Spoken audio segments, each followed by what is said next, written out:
So I just finished reading Peter Parker, the Spectacular Spider-Man, or as I like to call it, Peter Parker, the Spectacular Man-Child, for for reasons I'm about to get into.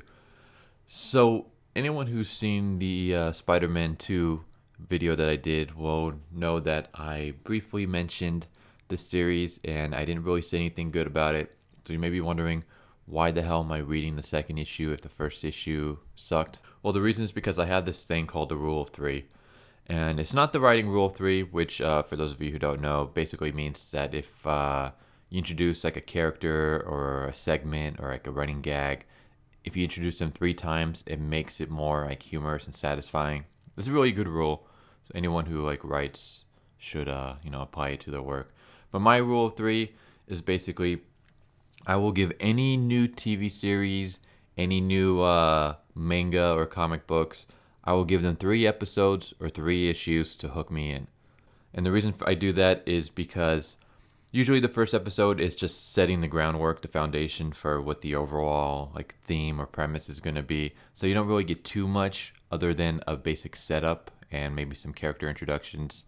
The second episode is usually where you get like the payoffs or you learn a little bit more. And then the third episode is when things usually start picking up. So I like to, especially if it's a premise that I really like, I like to give everything at least three chapters, 3 issues, 3 episodes, whichever medium it is. I like to give them 3 chances to hook me in. And if they fail, then, well, 3 strikes, you're out.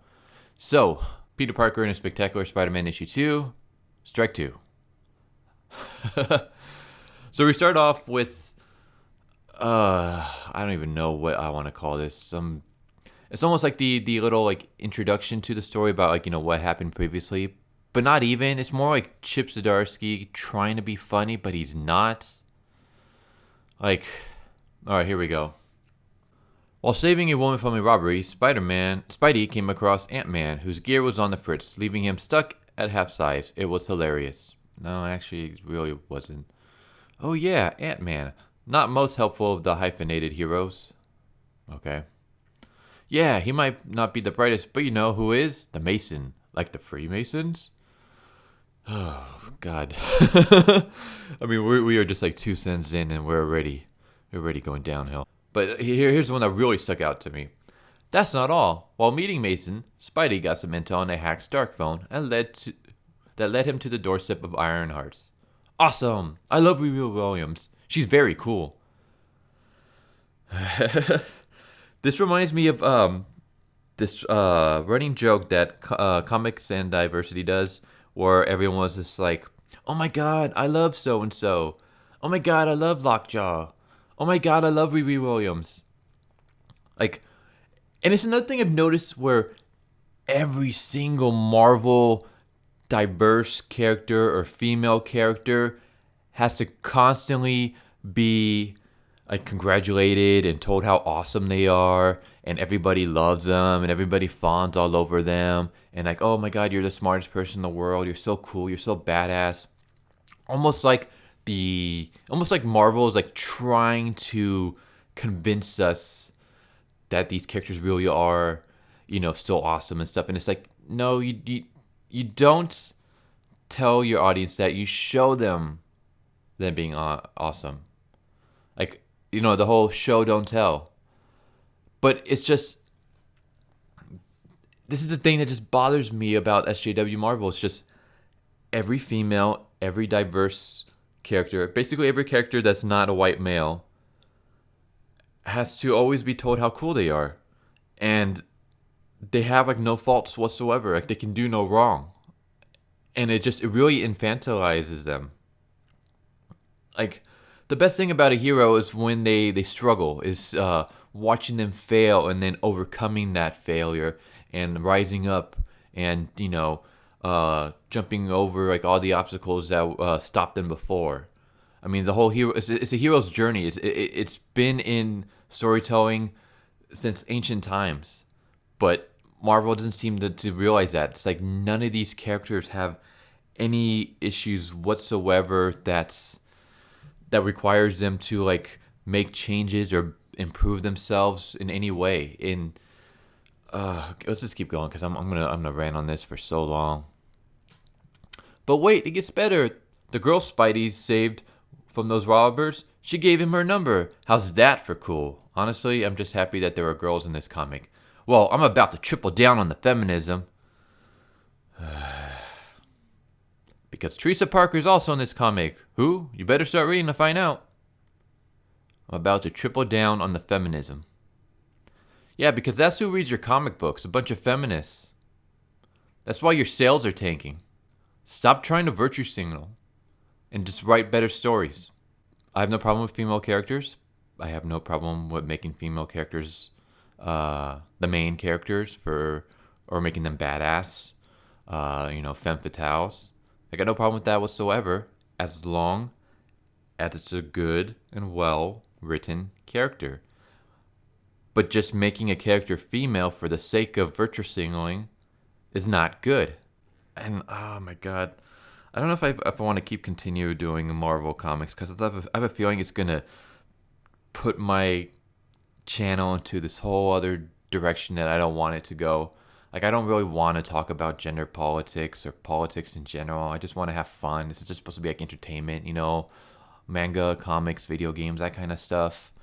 But it's very, very hard to do that with Marvel Comics, because that's all they focus on. All they focus on is gender politics. And it's really sad.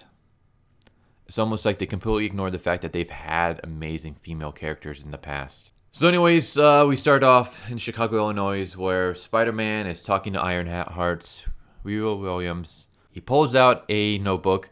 Spider-Man, you show up to talk to Ironheart about something pretty serious, and the first thing you want to do is ask for her autograph. Okay. And then, of course, Riri Williams gives us the expression that all of us is thinking, what the fuck's the matter with you, Peter? So then she tackles him, and Spider-Man's like, no, I just got the original Captain America's signature, the world's greatest hero. He's really not. This takes place before Secret Empire. At least, I hope it does. So yeah, you realize that all the classic heroes, especially the white male heroes, I just really got to point that out, they're constantly written as inept. They can't do anything by themselves. They always have to have other people helping them, especially women, which again is fine as long as it doesn't have to be for every series. Basically, they're grown babies. They're just idiotic. I blame millennials somehow. Okay.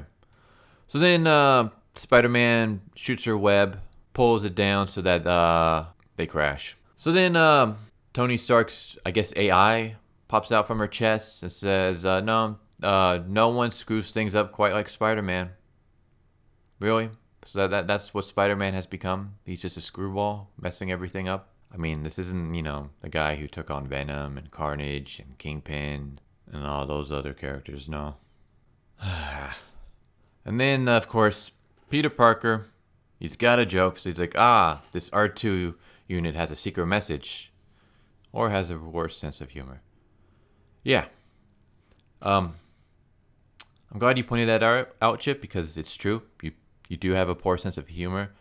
Oh my god, I'm struggling to just get through this. Chip Zdarsky is one of those where he just constantly throws jokes at a wall, hoping that one of them sticks. And they're just terrible jokes. And I made this analogy in the previous episode, the Spider-Man episode, where he's trying to be a stand-up comic, but he fails. He's one of those guys that shows up at an open mic, and those kind of guys I'm talking about. And as soon as they open their mouth, you just start booing them off the stage. That's Chip Zdarsky. So here's another thing. Tony, is that you? It's not exactly. I'm Ironheart's AI, based on Tony Stark. I have all this charm, seductive qualities, amazing intellect, and humility. I still manage to talk over the women in the room. Yeah, because we gotta make this about gender somehow. I know it's just like a little throwaway dialogue bubble, but yeah. I mean, it's not like, Peter Parker is talking to the AI and not to you, Ironheart. He specifically asked the AI a question, so the AI is responding to him. I think I'm looking too much into this, but it's just like, hey, we have feminism in our comic, yay. Hey, it's Riri Williams. She's so awesome. Man, you still managed to talk over the women in the room. It's like, stop making this about gender when it's not. And then we get this this next panel where Spider-Man is riding on top of Ironheart, and he goes, "Wee!" Don't you find this embarrassing? Nope. This is not Peter Parker. This is Deadpool. This is a lame version of Deadpool. This is not the way Peter Parker acts. This is not anything Peter Parker would say. This is Deadpool. This is basically anyone who's seen Men in Black. You remember when the cockroach wears an Edgar suit? This is it. That's what this is. This is Deadpool wearing a Peter Parker suit. So yeah, here we go with Peter Parker being a man-child, and it just keeps going.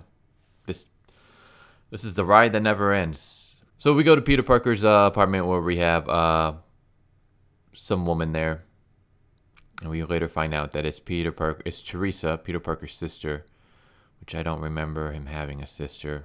So yeah, I guess basically Kingpin has been using mental powers to trick Teresa into thinking that she's Peter Parker's sister by giving her a bunch of like fake memories plucked from Peter Parker's memories. So she's his sister because of memories, but not his sister because they're not related. So why is Teresa Parker in this? So after the whole like thing about her finding out that her brother is not really her brother and her parents aren't really her parents, she left the CIA and joined an offshoot of S.H.I.E.L.D. called Grey Blade until she ended up leaving because she discovered a thing called Project Twilight, which is a secret plan to take down both superheroes and supervillains. So she downloaded all the information and then fled the scene, and now she's a fugitive. So yeah, and here's the part that really got me. It says, one step at a time, where is the data? It's inside me. And then Peter Parker is like, oh my god, I do not want to know. And of course, Human Torch is, I want to know. Yeah, these are the kind of jokes that are in this comic. And then she's like, no, you retards, it's in my bloodstream. She doesn't actually say retards, but that's what I'm thinking. So yes, a new process where they've turned the data into nanofluids and then inject them. I don't think that's how nanonites work, but whatever. Plus, I'm just kind of wondering, okay, you put it into a fluid and you inject it into your bloodstream, so now it's like coursing through your body. How are they going to get the data out? Are they going to have to drain you of every last bit of blood? Like, how do they get just the nanofluids out of your body if you pump it through your body? How do they get just the nanofluids? But whatever, I don't care. I don't care anymore. All right, so we have Peter Parker at the date in costume. So I guess Peter Parker is also retarded. Not just a man baby, but he's just stupid. He doesn't know common sense. But whatever, let's just keep going. So then they have really lame banter back and forth. And she kind of discusses about how Peter is the first guy that she's met since she ran away from home, which was in Toronto, because there was this guy she had to get away from. And he was like, supervillain? Man-child. The man-child? Sounds terrifying. Yeah. These are the jokes that are in this. And it's just, this series is filled with them so far. Like, the first one was just terrible. And this doesn't help at all. And then he gets a phone call. So it's Riri Williams. It's me, Ironheart. It's still so weird to call myself that. It's like saying your D&D character name out loud in a business meeting, you know? I have a feeling she's never played D&D. So she's been working on the phone. So anyways, I guess they get the traces off the environment. I'm not sure how exactly they do that, but they do it. So, okay. And it says, you may want to pay a visit to William Fisk, the kingpin of crime. And then we cut back to Teresa Parker, where she's looking at pictures of Peter Parker and Aunt May and Uncle Ben. And then she kind of looks sadly down at a picture, and it's next issue, the Kingpin. And then we get the editor's letters. And you want to know how bad this the humor is? It keeps going. Wait, Kingpin is Peter Parker's sister? Are you sure you can read? No, but I love this book anyways. Welcome back, Spectaculators.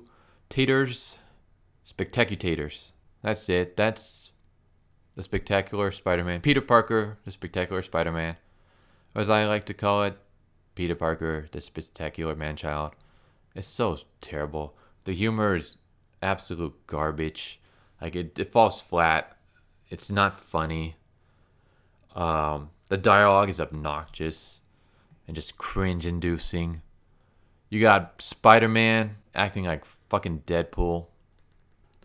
Not even Deadpool. He's acting worse than Deadpool, because at least Deadpool can be funny.